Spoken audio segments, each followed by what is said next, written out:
ایک ضروری مسئلہ جس سے آپ کو آگاہ کرنا ہے. کسی نے یہ سوال پوچھا ہے کہ گھر کے اندر یہ ہوتا ہے کہ چھوٹا بچہ والد سے کوئی چیز مانگتا ہے تو والد شارٹ کٹ میں کہہ دیتا ہے کہ امی سے جا کے لے لو، یا کہتا ہے امی کدھر ہے. کہیں اپنی بیوی کے بارے میں پوچھنا ہو تو بیٹوں سے اولاد سے پوچھتے ہیں امی کدھر ہے، امی کہاں گئی. تو اس طرح کے الفاظ کہنا، اپنی بیوی کو امی کہنا، ماں کہنا، یہ تو جائز نہیں ہے. تو اس کی وجہ سے ان کا نکاح کیا ٹوٹ گیا ہے، نکاح فسخ ہو گیا ہے. شریعت کیا کہتی ہے؟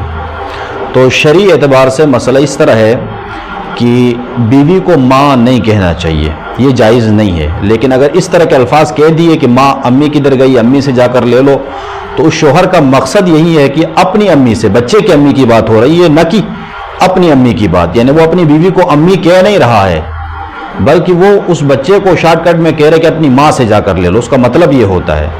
تو اس سے ان کا نکاح نہیں ٹوٹے گا، نکاح فسخ نہیں ہوگا. لیکن بیوی کو اس طرح کے الفاظ استعمال کرنا جس سے یہ وہم ہو کہ یہ اپنی بیوی کو امی کہہ رہا ہے یا ماں کہہ رہا ہے، یہ جائز نہیں ہے. اس سے بچنا چاہیے. اس کو صاف الفاظ میں کہنا چاہیے اپنی والدہ سے جا کر لے لے، اپنی ماں سے جا کر لے لے. اس طرح بچے کی طرف نسبت کرنا چاہیے. اگر نسبت کیے بغیر امی سے جا کر لے لو یا امی کہاں گئی، اس طرح کا اپنی بیوی کے بارے میں، تو نکاح تو نہیں ٹوٹا لیکن جائز نہیں ہے یہ کہنا.